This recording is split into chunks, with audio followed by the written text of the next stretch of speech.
Today's guest is Shlomit, and I'm really looking forward to this episode already. We met at the Human AI dinner, which you mainly hosted, but I could be a co-host as well. And you're now an transformation and people executive and also 4 times chief people officer. And I'm really looking forward to this episode when we talk a bit all the changes regarding AI and what does this mean also for organization and change and uncertainty. But before we do that, let's start with a small introduction about yourself. Yeah, thank you. Thanks, Thomas. And it was a great pleasure to do the dinner together. I thought it was an amazing evening. So you already introduced who I am professionally. My name is Shlomit. I live currently in the Netherlands. We're actually for the past almost 7 years. Been in organizations for 25 years now. Also as a chief people officer for 13 years, worked and lived in 5 different countries, worked in tech, in consumer tech, banking, SaaS, seen all the different, I would say, use cases, hypergrowth, transformation, growth, investments, divestments, acquisitions. And at the same time, my motto in life is I don't know, or more I don't know than no. So, of course, all these experiences and navigating a lot of uncertainty and ambiguity, it built a lot of muscles for sure. And I have a lot of bruises and a lot of learnings at the same time. And I know we're going to talk more about it today, especially in the times that we are living now. We actually mostly don't know than know. And I'm really happy to be here today. Yeah, likewise. And what way made you organize an dinner or an event around human X AI? I think was the line, the overall tagline. Why did you come up organizing this? I also often see this from providers that are doing a lot of dinners. But for somebody it's like you, who is now an, let's say, executive, also organizing it, I think that's very proactive and great. But what's maybe behind that? Oh, okay. Now that's going to be a story. First, I extremely passionate about bringing these two worlds together, the human and AI. I myself started the journey into AI or deeply into AI around 8 months ago. So it happened as part of experimenting in an advisory capacity, which is currently what I'm doing. So I decided very intentionally, as mostly I don't know, to educate myself and immerse myself in AI. Today, I only work with agents. So I used to lead teams. Now I lead agents. Always prefer people, I have to say, but I fully understand and get how blended the world is becoming. And more and more, we will see leaders managing both humans and agents. So I got very curious about a topic. I started learning it, going very deep into the different use cases, obviously, the different tools that are out there, solving different problems, being part of a community also that is all dedicated for that. And then I felt, okay, I have all these experience, muscles, bruises from leading change, transformation, obviously a lot of judgment that came from this world, and now also understanding of AI. So I got really, really fascinated with how I'm bringing these two things together. Mhm. So managing change in the AI era with the learnings of transformation, scaling changes, etc., and with what I know now about AI. So that's kind of a big passion of mine. You can call it leading AI revolution, leading AI transformations, helping CEOs and companies to navigate all these changes and make sense of this moment. And then also to bring leaders together to really reflect on this topic of what actually that means when you need to lead both and redesign work in companies. as I truly believe that many companies don't get that this is not a tool adoption, but work redesign. So that's kind of a long story into the point of the dinners.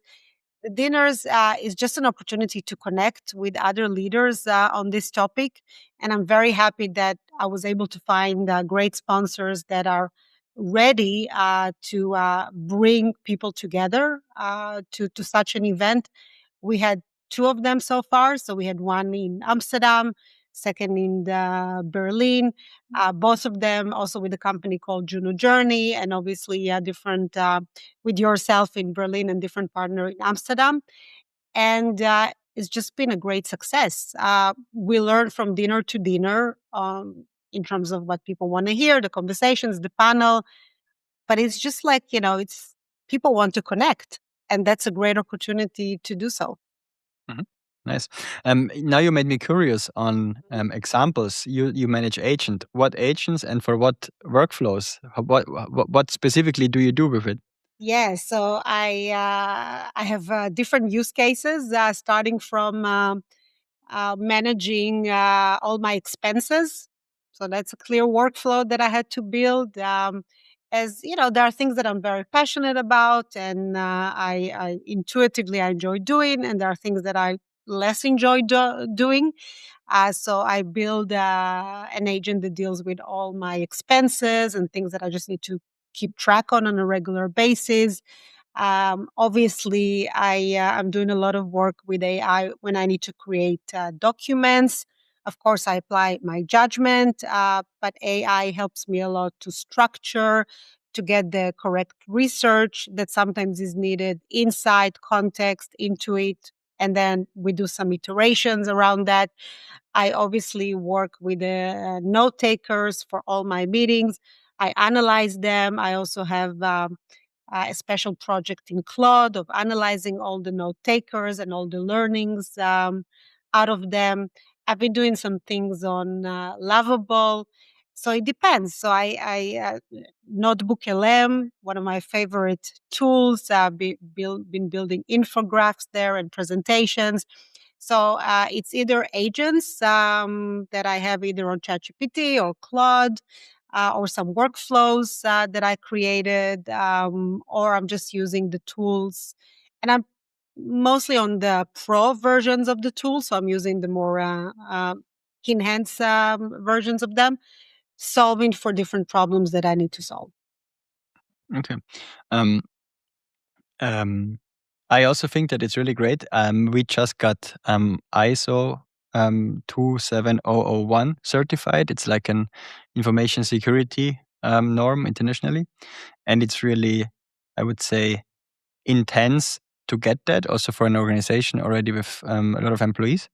And I think we used a consultant plus their internal documentation as recommendations, and then also build our custom agents just for this ISO certification with the people-wise context, plus also the context from the consultant, plus also with, I would say, prompting in order to use also relevant context for relevant for different situations, that we could build also a lot of customized documentation for workflows that were maybe already there or we already used, and then also adapted then in a documentation, but also created internal documentation that is then, let's say, the employee facing documentation out of the official ISO certification documentation. And I think we were one, so the consultant told us, and also the TÜV Süd, that we were one of the fastest certifications. Oh, wow. Because we did already everything AI native, and we also really did not have any major issues, right? It was just really agentic and AI generative from day one, in setting this up from scratch. And this was really fast and accurate. And I was really surprised that we saved a lot of time and a lot of annoying work. A second example, what I also use it for is financial planning. Often I can just, also in the car, I have my, let's say, voice conversation with ChatGPT or somebody. I go to a different, I would say, project type where they have certain instructions on how to behave. And then I use a lot of conversations like, we hired now these new people. What's the impact on, for instance, our financials? What do we need to take care of in terms of infrastructure? Because it's like pre set what factors we have in terms of cost versus revenue. And then I always know when going into the car where we're standing financially. It's of course a draft and so on, and it's also just rough estimations. But that's often enough until the real financial executive summary is coming from the internal controlling, which is often a bit delayed because it's detailed and it's then 100% correct, right? So there are so many great use cases. Did you also see in organizations that you maybe consult how AI is used in a good way, but also in a bad way, maybe? Oh, yeah. I mean, so first, just reflecting on what you said, I think, and that's what I saw about myself, it helps you to become so much more efficient in things. So, like the speed of it, like to your point, right? Like I give this data and then I get this output immediately, like in few minutes. If I'm thinking like I'm now like when I need to do some work on Excels, I'm just going into Gemini. I give it some, data or context, and then I get an Excel, built for me. This is just Mhm. incredible. So I'm just thinking like the time that it saves us to do the thinking work and the value add work. This is just incredible. And another point that of reflection from what you said is the point, and that links me also to organizations. You said something extremely important. We can just build it from scratch, right? Like we build it, it's there, it exists, we go. For many organizations, the problem is that they need to break their workflows. They need to break their work Mm. in order for something new to emerge. And maybe the workflow was set up in a non-AI native way, and then you have a problem. Yeah, but it was most likely set up in a non-AI native way, because when you think about change and transformations, you are changing workflows that were built some years ago or processes that were built some years ago.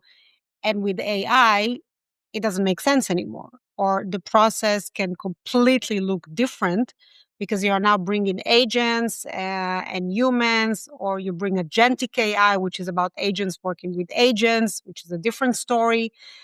So you really have to redesign work. And what I've seen, what I've been observing is that, of course, in organization, mostly people know how to use ChatGPT or some sort of chat, either Copilot or Gemini. Uh, but the problem is that it's not actually changing the work itself, or rather, the companies are not capturing the value of that usage.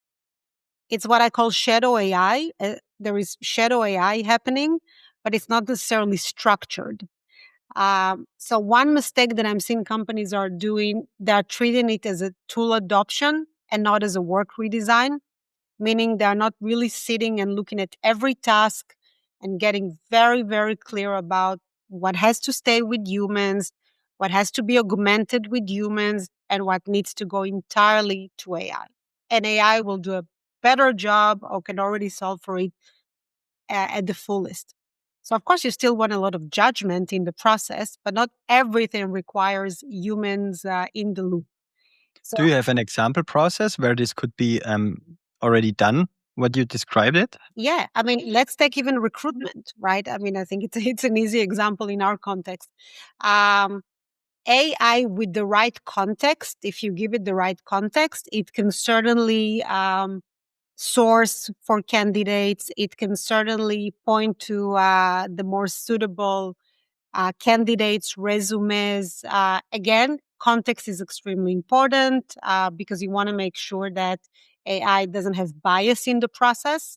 So the humans have to tell the agent, whatever you're using, is what to pay attention to. Absolutely. But then AI can help you to do a lot of the work that before you needed sourcers for it. Right. I mean, like I remember that like the previous model of recruitment, you have recruiters and you have researchers, you have sourcers, you have somebody that schedules interviews. a lot of it today can be done easily by AI. But What I see, I can also mirror that. What I see in recruitment at the moment, I think um, for the sourcing piece, I did not see a product that is really working well. But if you use it well for market mapping, which would be, let's say, the step of sourcing, it works very, very well.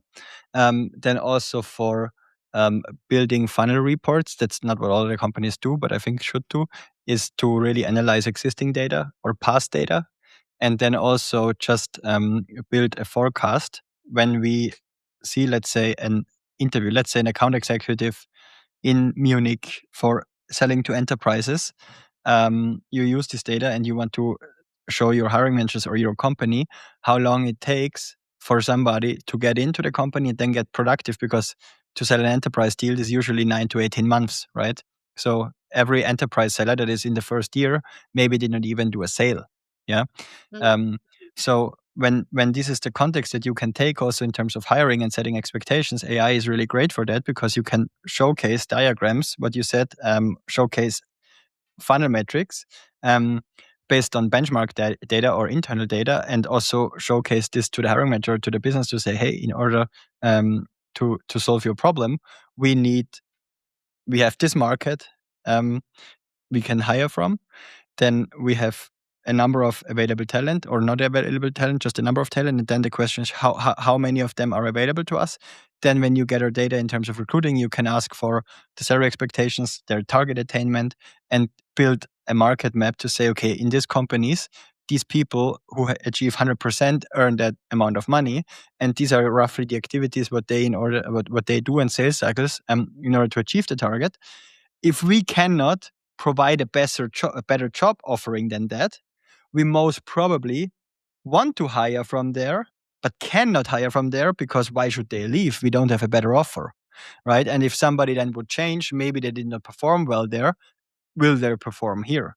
Right. So I think this is something where you can then really have a lot of honest conversations, but it's just again important that you can do that only if you have the data foundation, the data model. And a lot of companies, they don't gather this data. Yeah, It's just somewhere and it's not consolidated, right? Yeah, so exactly. So I think there are a couple of things here, also from what you described. One, data is key, because if you're connecting your tools, like it was always the case, right, even before AI, but it's especially important with AI, because the wrong data, wrong output. Yeah, that's like, or if you're not very clear about what data you're connecting the system to, you're not going to get the result that you're expecting. So data, internal data, external data, extremely important, and apply judgment also on this data, on this raw data that you're connecting it to.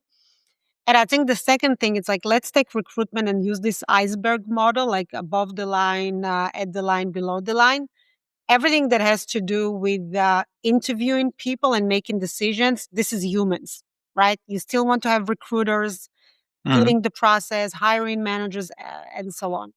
Then you have the augmentation. You are using AI to help you do the market research. Yes, or the scheduling, as you said, that's also really good for that. The scheduling. The scheduling. Exactly. I think actually scheduling is even below the line. Scheduling can be like, just give it to AI. AI will solve the process for you. But then there are things you want to augment that humans are still in the loop, in like understanding the data, applying judgment to the data. The interview itself, it's also another good example where you can use a very sophisticated note taker that will even give you notes based on your values and mindsets that are important to you in the company. And still, you're as human, you're in the driving seat to make the final decision. So I think that's a very good example where you take a process and you redesign it with AI, thinking very intentionally data, which systems are connected, and then being very, very intentional in designing what stays with humans, what is being augmented, and what just give it to AI, and free up all this time for more meaningful work. And this is just one example, right? I mean, I can talk about, I built an onboarding plan using an AI, and that was just like incredible. Like in half an hour, I got like top-notch onboarding plan. Like when you need to do some massive hirings and you want to build a plan on what's going to happen in week 1 and week 2, in week Yes. 3, including like a boot camp.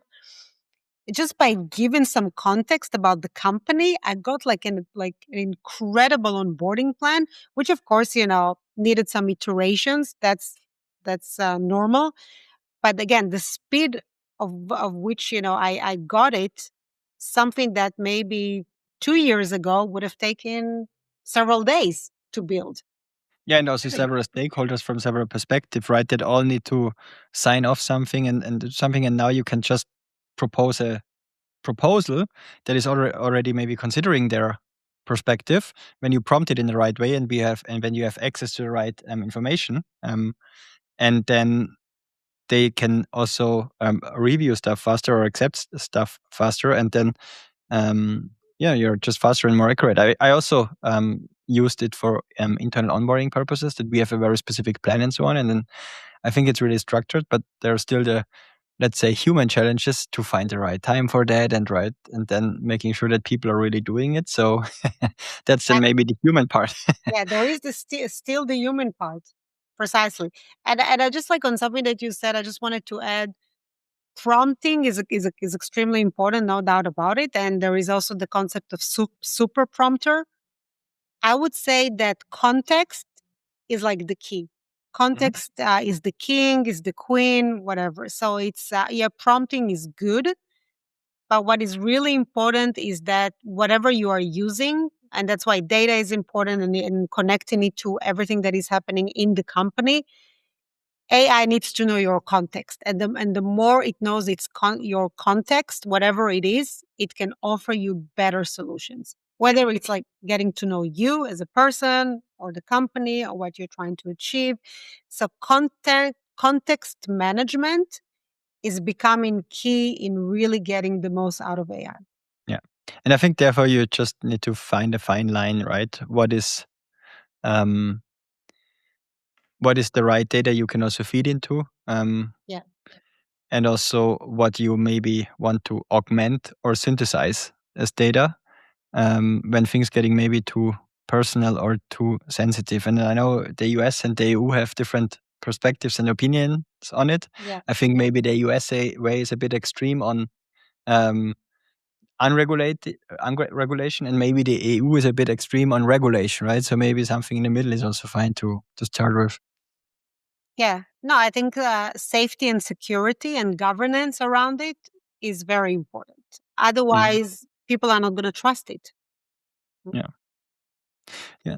So what I also think is necessary, that testing there is really important, but from testing to getting it into production, that's a different piece. And I think this is where the human aspect is so important, because ultimately you need to change habits and behavior Mm. um, on different workflows. It's actually nothing than basic change management, actually. How do you do that properly to adapt, let's say, AI testing process or test process in a testing environment into a company-wide process? We did not do that really properly and roll it out. We are somewhere in the middle with some processes, but still definitely not there that I could say, oh, this is rolled out, it's working, Mm. the company is using it, it's part of the DNA and core process. So that would be interesting for me also on how you do that. Yeah, I love this question because, for me, this is the product mindset that is just now being amplified. And what I mean by the product mindset is you always need to approach everything with a huge degree of iteration, and it's a mindset. Mhm. It's the mindset of launch and learn, or test, fail, learn, whatever you want to call it. Is that, of course, you have context, you have data, which is a big part of the discovery process in everything that you do. And then you have to define what is the smallest move that I can next take, like experiment with. And then you go out, you get feedback, and you build on that feedback. And I think that's extremely important in every aspect of the company to adopt this mindset. With AI, it's becoming more critical because it's a lot of you can experiment endlessly today. You have an idea, you go and build something, you try it out, you get feedback, great, you amplify. No, you kill it, you move on to the next thing. So it's sometimes also hypotheses that you need to test and get input on. So I think it's really mindset. It's the mindset of constant iteration. It's the mindset of curiosity, of constantly learning, of it's okay to fail, as long as you are not destroying the company, because of course certain things you have to be very careful about, like you have to create the guardrails and create boundaries around it. But let's say most of the things we can test and we can learn, and sometimes fail, and that's okay. And we also going to learn from it. So it's just this mindset of constant iteration and treating everything that you do not as a process, but as a product. Now, I'm not against the word process. I think it's a good word. And eventually you need a workflow, needs to be clear, like step 1, 2, 3, etc. But the mindset should always be like, we don't know. Things are changing so fast that we constantly need to iterate. Mhm. And most of the things that we are doing are up for iteration, whether it's with our customers, that their needs are changing constantly and there is feedback that is coming from them, or something that like you need to build internally. Also, the needs of your employees are changing, different stages in the company, and you need to iterate. So, from my perspective, it's a lot about the mindset, Mhm. then creating the environment that encourages that. I mean, I can talk a lot about psychological safety, and that it's okay to test and it's okay to learn, that it's okay to talk about your learnings. This is where leadership comes into play. Because at the end of the day, if people don't feel safe, they're not going to experiment. They're not Mhm. going to try. They're going to play it safe. And then that's going to kill That's your true. like constant iteration mindset. And the incentivation is also important, right? Because if you, let's say, create the right workflow that is then eliminating your job from a narrative, that's also maybe not what you then naturally will do. Yeah. No, no.